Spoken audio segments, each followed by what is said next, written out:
मोहतरम नाजरीन, update for vision में आपका इस्तकबाल है। आज ज़नाकार से जुर्माने में कुछ रुपए वसूल करने के ताल्लुक़ से अहम मालूमात लेकर हाजिर हैं। तो आइए वीडियो शुरू करते हैं।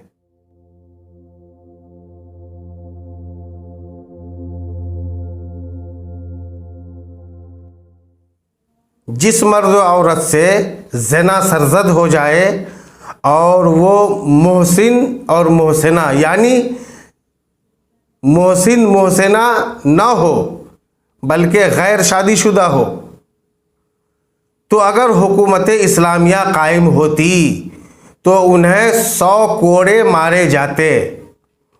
और मोहसिन और मोहसिना अगर हो यानी शादीशुदा हो तो उसको संसार किया जाता, यानी इतने पत्थर मारे जाते कि वो मर जाएं। लेकिन हिंदुस्तान में चूँकि शरई हद कायम नहीं की जा सकती, तो पंचायत वाले यानी मुखिया, सरपंच, प्रधान या गांव का चौधरी सब मिलकर ये फैसला करते हैं कि उन्हें इतने जूते मारे जाएं। और जुर्माना के तौर पर जूते तो मरते ही हैं, और जुर्माना के तौर पर ज़नाकार से 10-20 हज़ार या 50 हज़ार या लाख रुपए वसूल करते हैं।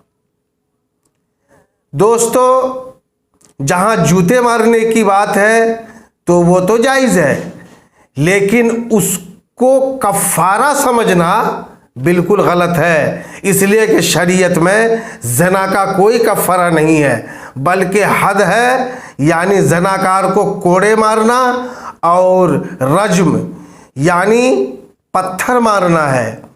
रहा जुर्माना के तौर पर रुपया लेना, तो वो कतअन जायज़ ही नहीं है। लिहाजा पंचायत का ज़नाकार से जुर्माना के तौर पर रुपया वसूल करना नाजायज़ और गुनाह है। अल्लाह तबारक व तआला ऐसे गुनाह से हम सबको महफूज रखे और शरीयत पर अमल करने की तौफीक अता फरमाए।